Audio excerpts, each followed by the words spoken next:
Brasilinas e brasilinos, saudações meus queridos condenados ao inferno fiscal do Bananil. Vai lá, meu filho, desafia o Laranjão. Como é que vocês estão? Todo mundo com o bolso feliz hoje ou já estão chorando em posição fetal assistindo a cotação do dólar?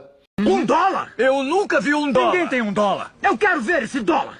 Pois é, meus caros, se você achava que a única coisa que ia subir no Brasil essa semana era a sua pressão arterial, assistindo a mais um pronunciamento em rede nacional regado a promessas de picanha metafórica, eu tenho péssimas notícias para o seu orçamento doméstico.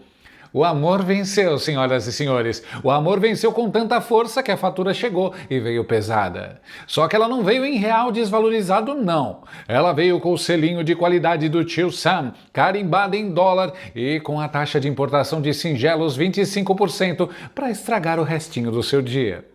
Aproveitem para tomar o cafezinho de vocês agora, porque do jeito que a carruagem do desgoverno está andando, logo mais a gente vai estar coando terra do quintal, misturando com carvão e chamando de expresso orgânico gourmet da resistência.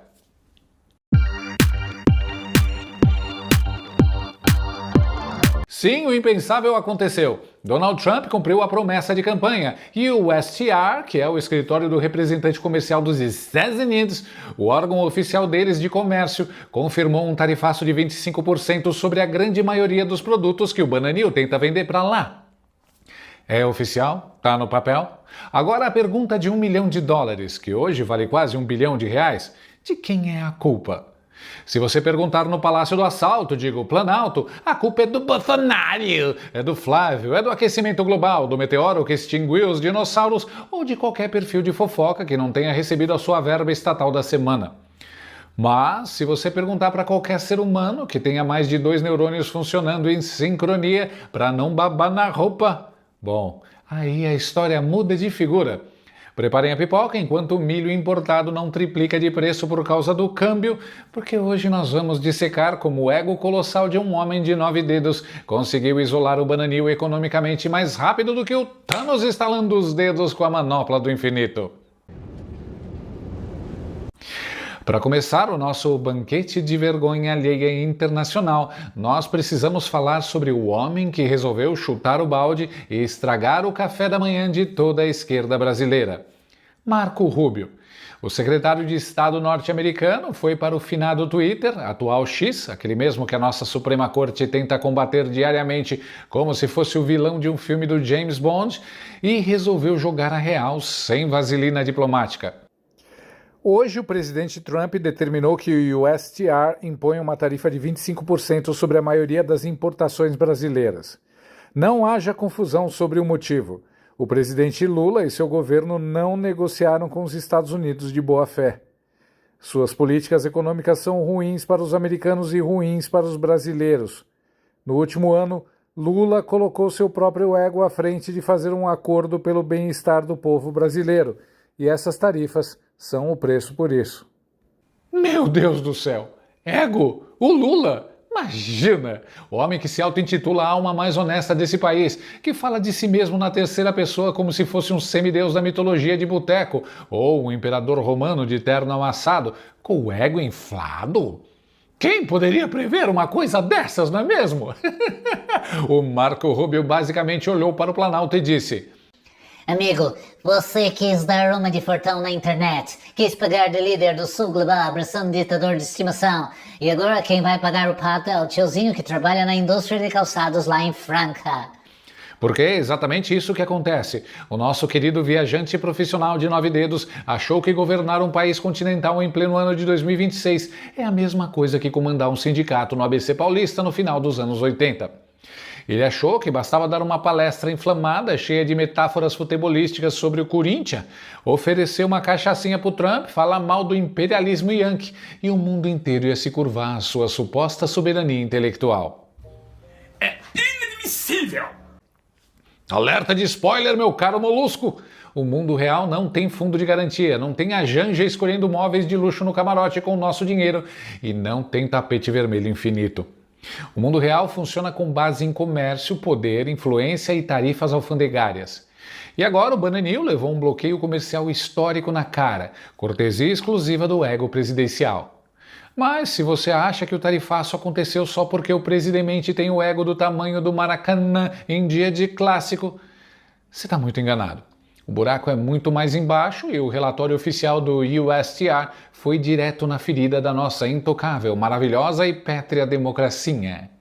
Eles não focaram apenas no beijinho no ombro e nas declarações desastradas do presidente. Eles colocaram o dedo na ferida purulenta da nossa juristocracia.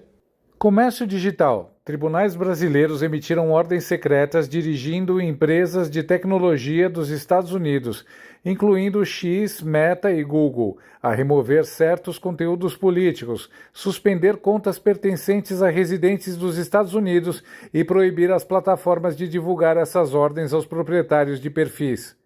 Para forçar o cumprimento, tribunais brasileiros também submeteram empresas de tecnologia dos Estados Unidos a multas diárias por não conformidade ou exigiram que elas cessassem operações no Brasil.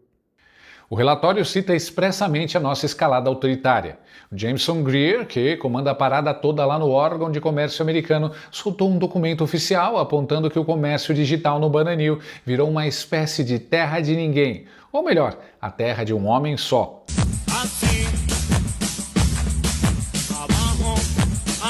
Ou seja, Xander Clayson, o nosso eterno e reluzente Alexandre Uglandi e a patota do Supremo Taiaiá Federal, com aquela blindagem jurídica que faz o Gilmar Mendes parecer o próprio guardião da Constituição perdida de Atlântida, conseguiram o impossível: exportar o autoritarismo tupiniquim diretamente para a pauta alfandegária e econômica da maior potência do planeta.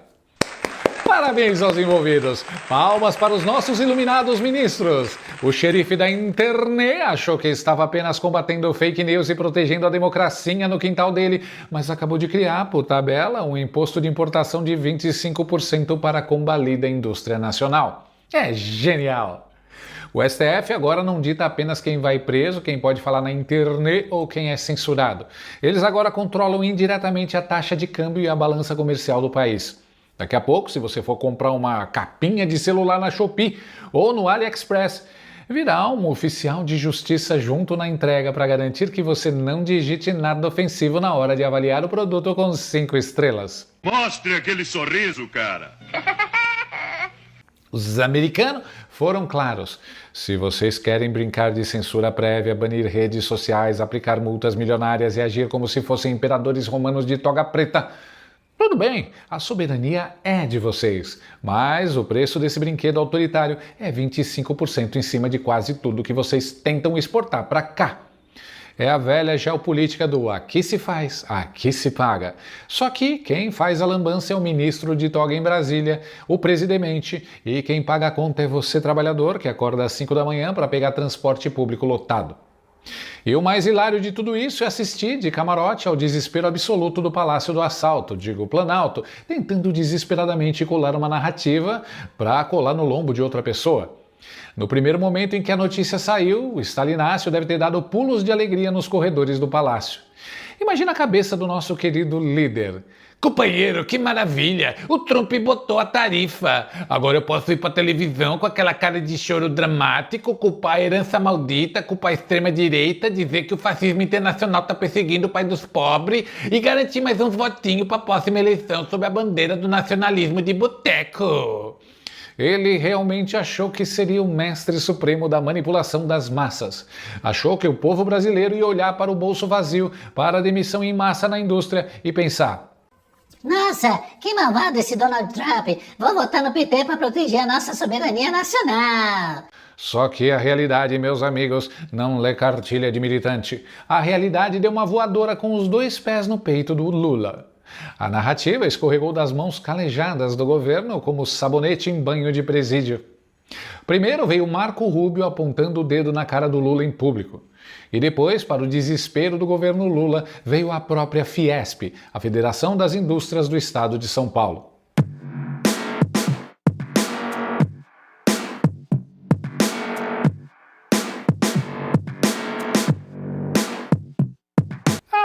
A Fiesp! Vocês se lembram da Fiesp em 2022? Aquela turma de empresários iluminados, modernos e cheios de consciência social que assinou aquela ridícula e pomposa Carta pela Democracia. Aquela cartinha perfumada que basicamente dizia que eles eram contra o retrocesso, que queriam um amor de volta e que apoiavam a Frente Ampla porque o Lula respeitava as instituições. Pois é, essa mesma Fiesp soltou uma nota oficial que é um verdadeiro poema de arrependimento tardio. Eles escreveram que lamentam com profunda preocupação a decisão americana e que ela é extremamente prejudicial para a nossa economia. Mas a melhor parte, a cereja do bolo de hipocrisia, é quando eles dizem textualmente que a opção do governo brasileiro por ruídos diplomáticos desnecessários, críticas personalistas, discursos eleitorais e desalinhamento político com Washington acabou por minar vínculos bilaterais construídos ao longo de mais de 200 anos. Traduzindo do linguajar corporativo e polido da Fiesp para o português claro, faz o L, empresariado.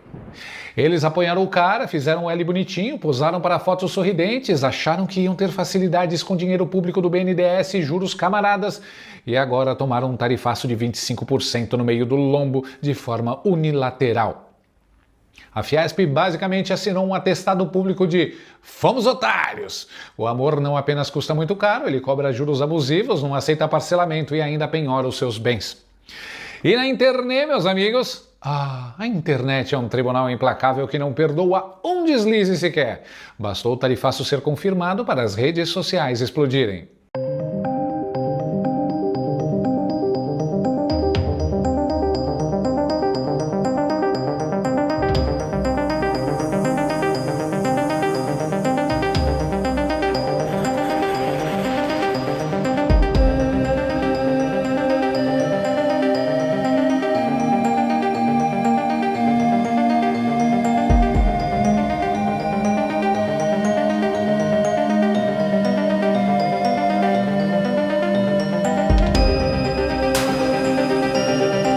Olha o nível desses memes.